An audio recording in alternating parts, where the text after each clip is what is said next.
Opponent swaps out into a Meganium. This is so bad for the rest of this team.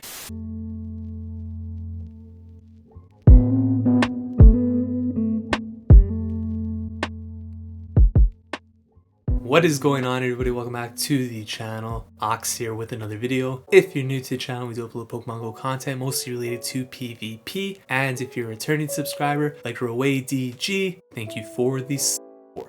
In today's video, we are shoutcasting a set of battles submitted to the channel by XJourney73, and this trainer is featuring a triple non-XL, non-legendary team in the Open Ultra League, and this is a team that helped this trainer reach Legend Rank for Season 8. The team here consists of a Gyarados lead, Shadow Snorlax operating as a safe switch, and Swampert in the back. So this team is fairly accessible for most players. Of course, two of these Pokemon, Gyarados and Swampert, do have legacy moves, Aqua Tail and Hydro Cannon. That is a little bit difficult to access for a lot of players. The team overall does look pretty solid, does have some nice coverage for some of the main meta picks. The XL Pokemon do bring a new challenge to the Open Ultra League, of course, but we're going to see how this team performs. Clearly help this trainer reach Legend Rank. If you guys enjoy this type of content, please make sure you smash that like button, it helps the channel grow. Leave a comment in the comment section down below, and without any further ado, let's jump into the first battle right now.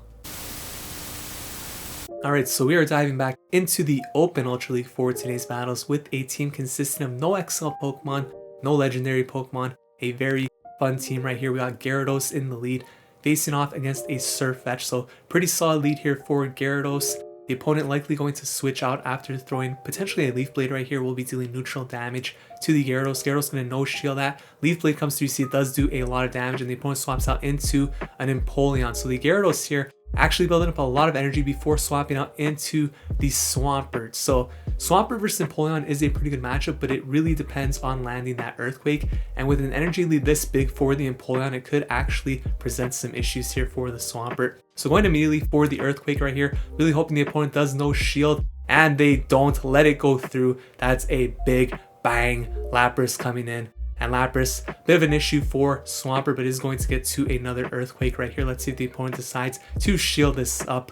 They're going to let it go through. You can see it does about 50% of the Lapras' health right there. And the Swampert probably going to let this move go through. It is an Ice Beam that's going to take out the Swampert. Opponent actually swapped out to SirFetch'd to finish that off. So they are now switch locked into this matchup. And here comes the Gyarados. Remember, Gyarados did build up a lot of energy, and that definitely played a factor in the opponent deciding to save their shields, because they knew if they did shield the Empoleon, this Gyarados after has so much energy stored, really going the mind games route here. Bringing in the Snorlax into the SirFetch'd here, not a good matchup, of course. But remember, they did show Leaf Blade, and more often than not, they're going to be running Night Slash on their SirFetch'd. So now you see they did shield the Night Slash, could have potentially been a close combat, but now you know that they do not have close combat, so you could safely finish off this game right here with the Snorlax going for the Body Slam. That's going to take out the SirFetch'd, and the Lapras comes back in. Can this Snorlax get to the superpower before the Lapras gets to the move? Actually, go for the Body Slam right here. Is this going to be enough to take out the Lapras with the Shadow? No, it's not. Lapras, CMP tie, you love to see it. Going to dump the energy here. That means Swampert could come in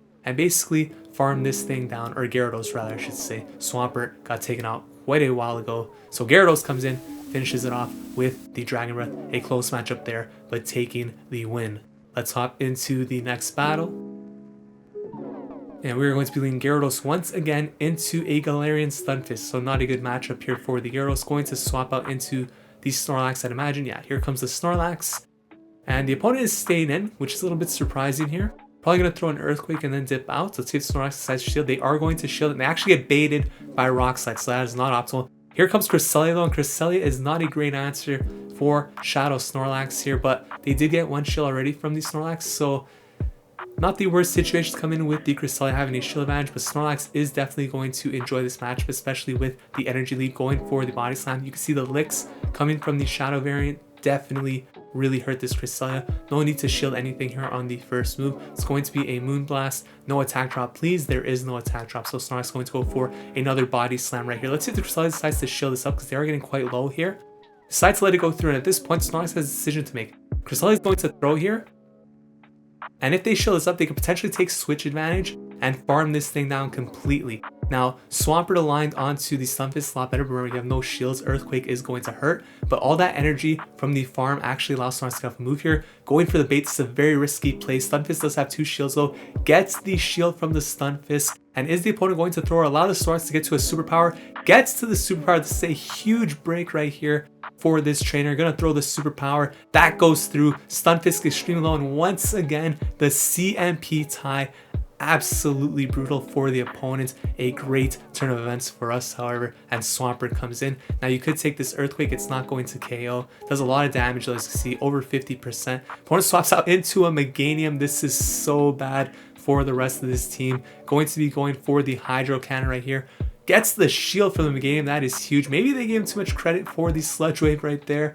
But either way, it's not like the Gyarados could do too much either, but Dragon Breath is going to chunk. Frenzy Plant is going to still hurt. Look at that damage. That's absolutely insane. Frenzy Plant is a completely busted move. Going for the Crunch right here, and the Meganium is going to take that. Shields are down at this point. Meganium going to have to throw right here. Can the Swampert actually get to the Hydro Cannon, take out this Meganium? It's more or less in the range of Hydro Cannon now at this point, and they are able to get to the Hydro Cannon. So if the Swampert could outpace this Stunfisk to the move, could actually end up winning this game. Here comes the Stunfisk. It's super low, building up to the Hydro Cannon, actually able to farm out the Mud Shot instead. Takes that game against Meganium in the back.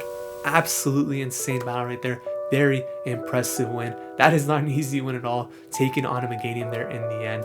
Very nicely done. Gyarados into a Shadow Swampert. You love to see it. A beautiful lead right here. Swampert really cannot do anything to Gyarados. So the opponent swaps out into a Granbull. And here comes the Swampert. Now, noticing this team, of course, there isn't necessarily a hard answer for a Charmer like Granbull. So coming in here with the Swampert. Now, coming in with Swampert, you are going to be able to spam these Hydro Cannons. But the Granbull is going to be able to take switch advantage by using 2 shields just off raw charm damage. So let's see if that's what the opponent decides to do. It looks like they are. Does get to 2 Hydro Cannons right here. This is going to get the second shield and then likely throw 1 more Hydro Cannon, but this next Hydro Cannon actually isn't going to be enough to take out the Granbull here. So Granbull does invest both shields, takes switch advantage, and let's see if that works out for the opponent in this case. So now probably gonna come with the Snorlax here, farm this down, get a move ready on the Snorlax, I'd imagine. Can the Granbull get to another move? No, they're not able to, so that's a huge break for the Snorlax right here. We see an Escavalier coming in this game. It's actually over here because both the Escavalier and the Swampert have no play against this Gyarados with a shield advantage. So the game is basically over. I guess the opponent didn't really have much of a play there, and I guess winning switch wasn't too important for the opponent here because neither of their Pokemon likes to see Gyarados. So I guess the best play for the opponent there was either coming with the Granbull and just using no shields or sacking the Swampert in the lead, but that was a really tough team comp for the opponent to see here. And Gyarados, as you see, it's going to just destroy this Swampert, not going to shield here either, showing complete disrespect for the opponent's Swampert. And here comes another. I'm probably going to shield this one and just get to the Aqua Tail and finish off this game right here. So yeah, Gyarados going to get to the Aqua Tail. This is going to be enough to take out the Swampert and off to a 3-0 start here with this team. If you guys are looking for a team with no XL Pokemon for the final couple of days of Ultra League, this is one to consider. Clearly it is putting in a lot of work here and winning a lot of games. Did get X Journey 73 to Legend rank as well. So definitely a proven team right here. Let's hop into the next battle.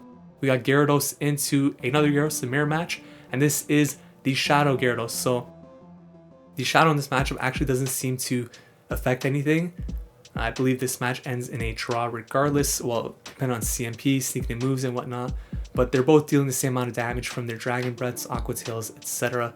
So here comes the Gyarados, going to go for the Crunch, so it does shield it up, and I believe now the Gyarados here going to go for Aqua Tail, should be ahead on energy because the opponent went for the heavier hitting move, and going to throw this Aqua Tail here, which is going to take out the Gyarados. So takes switch advantage in exchange for the shield deficit and a Snorlax coming in to counter an Alolan Raichu. That is very, very spicy for the Open Ultra League right here.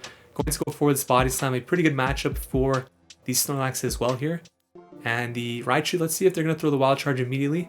Yes, they are going for the Wild Charge, does a lot of damage, and they're going to stay in here and then swap out into a Perrserker. So is the Snorlax going to go for Superpower? Yes, they are. Will the Perrserker decide to shield us up? Superpower is going to be dealing a lot of damage. They do shield that up. They're switch locked here. So they're going to get farmed down by Shadow Claw. That is absolutely brutal because now this Perrserker is absolutely loaded on energy.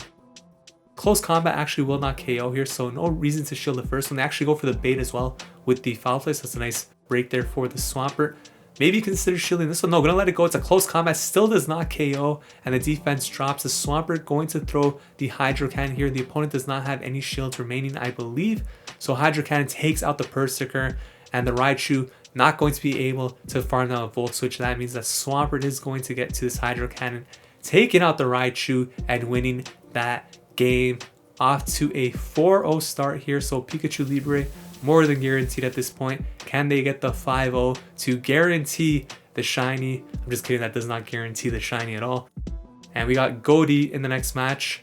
Got Gyarados into an Articuno. So this is actually a very good matchup for the Articuno. Gyarados does lose this matchup in the zeros as well as all the shields. So often I see Articuno players making a mistake by shielding this first move. If you're the Articuno here, you do not want to shield this. The opponent makes the right call there, does not shield. Now Icy Wind going to come through. Gyarados probably shouldn't shield in this case either. Gyarados, it loses this matchup, but it's not a hard loss. It leaves the Articuno with a bit of health. Nice little bit of lag right there. You love to see it. Aqua Tail coming through. Articuno should not shield this once again. They do not. Now the Articuno has to throw, though they can't farm down here. Gyarados will likely let this go through, and the Snorlax will come in and look to farm down. Now being a Shadow, I believe actually allows you to farm down before the Articuno gets to the move. Not sure if the non-Shadow will be able to do that, so there's one thing to consider here. But Snorlax is low on energy. Here comes the Lapras, so this could be the double ice team right here. And if you're the Lapras, you have to no shield right here. You cannot shield this. Shielding this would be a mistake on the Lapras's part for the double ice strategy, and they shield. Oh man, that's a big mistake on the opponent's part. Going for the superpower now, so now the opponent's in trouble because now they're not debuffed. This is going to hurt. They end up using both shields right there. Not what you'd like to see if you're running double ice, but the Snorlax obviously playing this really well. Going to get to another superpower here. This actually will not be enough to knock out the Lapras. That's why you really don't want to shield the first move there, as you could see. And now they're in a really tough spot because assuming this is double ice, there's going to be a Giratina in the back, and Giratina without shields, as well as allowing this Swampert to get a big energy lead here, is going to cause huge issues in the back. So Surf comes through, now swaps out into Giratina, and this game still isn't over, believe it or not. That's how strong double ice could be against some certain team comps. Earthquake comes through. Giratina needs to get off 2 Dragon Claws here to have any chance of winning, and the extra Mud Shot comes through. So that means that Giratina likely is not going to reach the second Dragon Claw before the Earthquake. That's probably CMP tie right there. So very unfortunate for the Giratina there. Earthquake's going to knock it out. Knocking out that Dragon Claw is huge because that means Lapras cannot farm down, and that means Hydro Cannon is going to KO here, take that game. Definitely a winnable matchup for double ice, but very well played by this trainer to take advantage of some misplays there from the opponent. Ends up going a perfect 5-0 in this set. Will they be able to get the Pikachu Libre though? So those were the battles in the Open Ultra League featuring a triple non-XL, no legendary team. This team did help this trainer reach legend rank, and as you see at the end of this video, actually go above 3100 elo. So a very high score right there, a very impressive run, and a pretty solid team as you see. Definitely a team I would recommend using if you're still looking for a team that does not utilize any XL Pokemon or even legendary Pokemon for the last couple of days of Ultra League. If you guys enjoyed this video, please consider leaving a like, commenting, subscribe to the channel. Thank you so much for watching. I'll see you guys in the next video. Take care.